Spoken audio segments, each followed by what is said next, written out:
Across the world, billions of people live with at least one micronutrient deficiency, be it vitamin A, vitamin D, iodine or iron. Approximately one-third of the developing world's children under the age of 5 are suffering from vitamin A deficiency. 500 million women aged 15 to 49 are suffering from anemia. Causes are multiple, but there are solutions as well. One such solution to this problem of hidden hunger is fortification, and that's what we are going to discuss today. We have with us Dr. Rajan Sankar, who is Country Manager and Senior Advisor, Global Alliance for Improved Nutrition GAIN. Padma Shri Dr. Indira Chakrabarty, Chief Advisor to the Government of West Bengal and former Additional Director General, All India Institute of Hygiene and Public Health, Government of India. We also have with us Padma Bhushan Dr. Ambrish Mittal, Chief of Endocrinology at Medanta, Medcity, Mr. Siraj Chaudhary, representing industry to us. He's Chair, National Alliance on Edible Oil, Fortification and Chairman, Cargill, India. And to get the consumer's voice, we'll be joined by Mr. Ashim Sanyal, COO at Voice. I want to talk to you, Dr. Sankar, first, and want to ask you, why are we talking about fortification today? Is this the right strategy to fight, this hidden hunger in the country and all across? See, food fortification is a proven, time-tested, and one of the most cost-effective strategies, and it has to be positioned as a complementary strategies to other things that we know that are necessary to eliminate vitamin mineral deficiency. This is not a new idea. This has been practiced for well over a century. It's just adding iodine to salt started near simultaneously in the United States and Switzerland as early as 1912. Later, they started adding vitamin D and then A in the 30s to dairy products in Europe and then spread to North America. Adding B vitamins to flour started in 1930s, and then subsequently adding iron and folic acid has become more near universal in the Western world. It's not a new idea in India either. We've been fortifying vanaspati since 1953, and we've also have fortification of salt with iodine for over 60 years now. Dr. Mittal, I want to come to you on that front. What's your assessment of what's really happening in the country at this point in time as far as hidden hunger is concerned? What is the need to talk about fortification, and how do we really link to what's happening in the country? There are several micronutrients that actually require to be corrected, and as Dr. Sankar said, fortification is one strategy. Let me focus on vitamin D as an example. Vitamin D is essential for our bones. Calcium does not reach our bones if we don't have vitamin D. Now, what is the source of vitamin D in India? It's mainly the sunlight. There is very little vitamin D in food in India. Now, our studies and those of others across the country have shown that 80 to 90% of urban Indians and a little lower percentage, maybe 50-60% of rural Indians are actually deficient in vitamin D. Now, if you're not getting enough vitamin D, you're not getting the calcium into the bone, your skeleton is going to become weaker, the muscles are going to be weaker. There's also recent evidence to suggest that there may be some relationship between vitamin D and infections and cancer and diabetes, tuberculosis, all those kind of things. So this needs to be addressed on an urgent basis. Dr. Chakrabarty, I want to come to you on that. How should one really look at this problem and consider fortification as a solution to this problem of malnutrition? In the World Hunger Index, India's position is something which is one should not really be proud of. So how should one look at it from the government's perspective? India has been able to control so many public health problems, but undernutrition is one problem which we're still having hiccups on that for many years. In spite of having very old, very effective programs, we need to know what the reasons are. Fortification possibly is one of the best methods because fortification doesn't replace food. It doesn't tell you to take a tablet instead of food, but it enhances the nutritive value of food. You are taking the food or increasing the nutritive value of the food. So it is not that you are replacing the food. So I think that's a very positive step, that you eat, but you eat better, because you tell people have fruits 5 times, vegetables 6 times. Either you can't afford it, or you don't like the taste of it, or it's difficult to eat. But if you add fortificants, you actually have much greater nutritive value of what you're eating. Mr. Siraj, I want to come to you. Darjeeling, if I'm not wrong, was the first, a place where the fortification of wheat really started in the year 2000. So how much has been the progress so far, and how viable is this solution right now? I think what has changed now and what is happening is that food production and distribution is getting more organized. It is moving into larger corporations who are now producing on a mass scale and distributing it on a mass scale, and that gives them the tool. So we've heard my fellow panelists talk about the need for fortification. I think industry has the vehicle because it is producing and carrying food to the consumers to fortify the food that it is carrying to the consumers. What we have assessed is that it is not very expensive. I think there are two sides to creating awareness. One is towards the consumers, letting them know that fortified food is good for them. At the same time, making the industry aware that it is possible for them to fortify this food and be the agent of change or be the carriers of nutritious food to the consumers, because they do have large distribution networks. And so the industry has the ability. Now it's a question of how quickly we can convince them to utilize that ability to produce and carry the fortified food to the consumers. Right. Let's also get a view from Mr. Ashim Sanyal, who is COO Voice, to get a sense of what really do consumers think as far as fortification is. Do they really know what is it, and what really can it do for the consumers going forward as it when it comes to hidden hunger in particular? The awareness is pretty low in consumers, because both nutrition and health, probably the Indian or the subcontinent people do not worry much about it till they actually fall ill. So telling them about fortification is a difficult task. Convincing them about fortification is also a difficult task. But once given a choice, probably they would accept it as a long-term gain.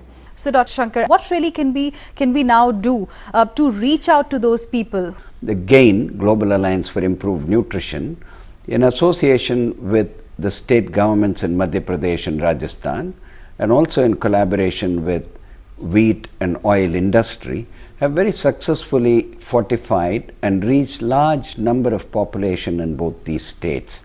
So they do have a huge investment on creating awareness through folk media, through electronic media, through print media, and then the government is key. If you really want to reach up to the lowest level, the government has to take the onus and use all their media, because that also comes to the highest level of credibility when it comes to health issues. So the success that has been reached in Madhya Pradesh and Rajasthan to a big extent owes its credit to the government taking the lead in creating the awareness.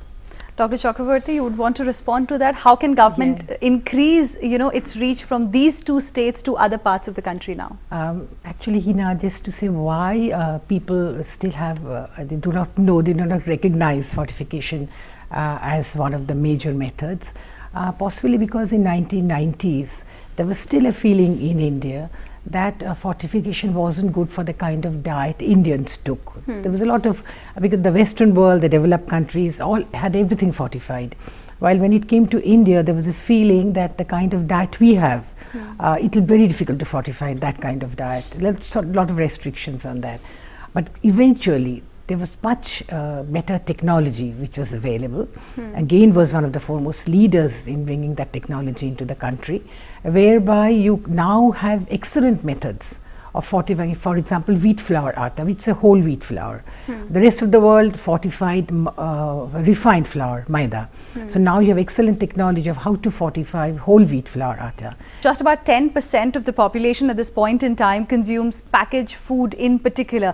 When you look at the majority of the population, they still depend upon that local chakki when it comes to the wheat flour in particular. So how do you really solve this entire problem? You may have technology available to reach out to that 10% of the population, but what about the rest? How do you really tackle the problem out there? So what you've defined is the supply side scenario. I think we'll have to address this problem from the demand side, which is where the consumer awareness becomes important. So the consumer has to begin asking for those products, and that is when the suppliers would change their product composition to address fortification. Dr. Mittal, I'll come to you. Dr. Mittal, how can consumers really ask for it? Dr. Sankar said the involvement of the government in that is pretty important. But a multi-pronged awareness campaign through scientific organizations, through non-government organizations, through other social issues, organizations, through industry, and through government itself, where people actually become aware. So I think there's a need for awareness on part of the general public to be spread by medical fraternity and the others, and only then will a change come about.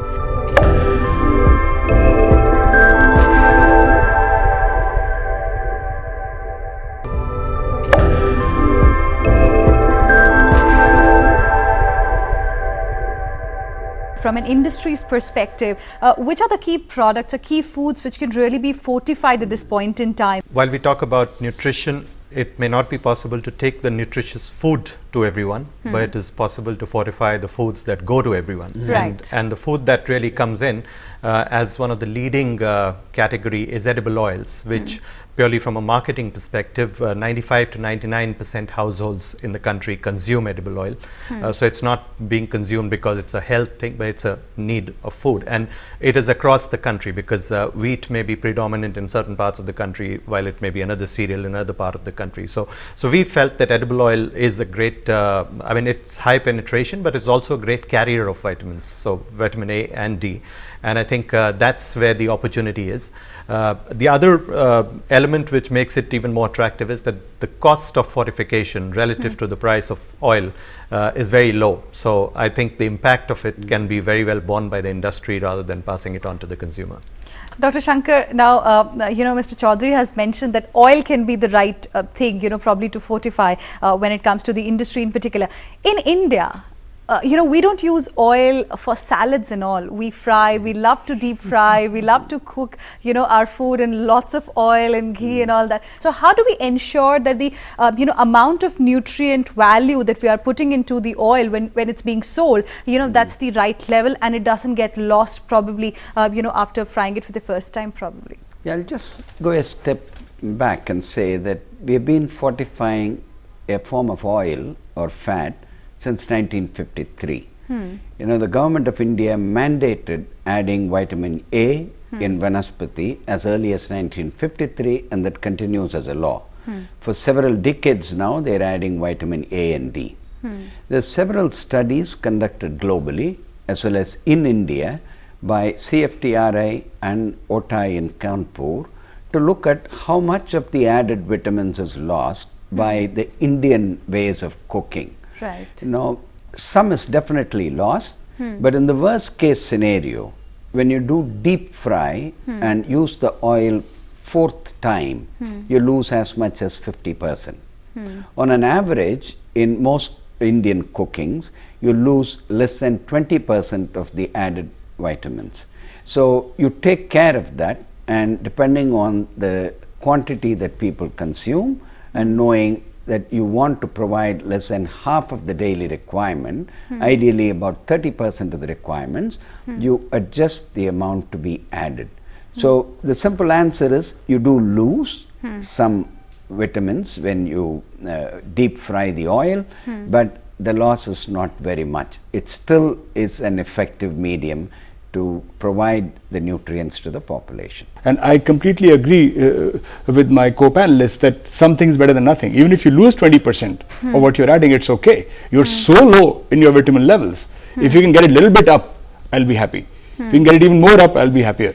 So I think it's important, let that not be a deterrent. There is enough data from India to show that we are deficient in all these substances. In particular, I'm talking about vitamin D.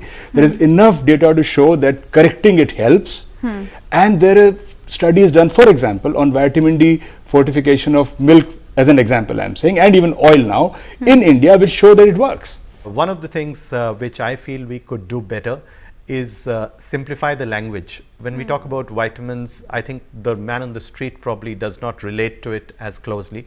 We have to convert it into his language, which is saying that, okay, this has vitamins which equal to X glasses of milk or so many eggs. So when he starts associating it with foods that he cannot afford, which he's getting in his daily diet, I think his appreciation of what he's getting is going to get better. What do you have to say about it?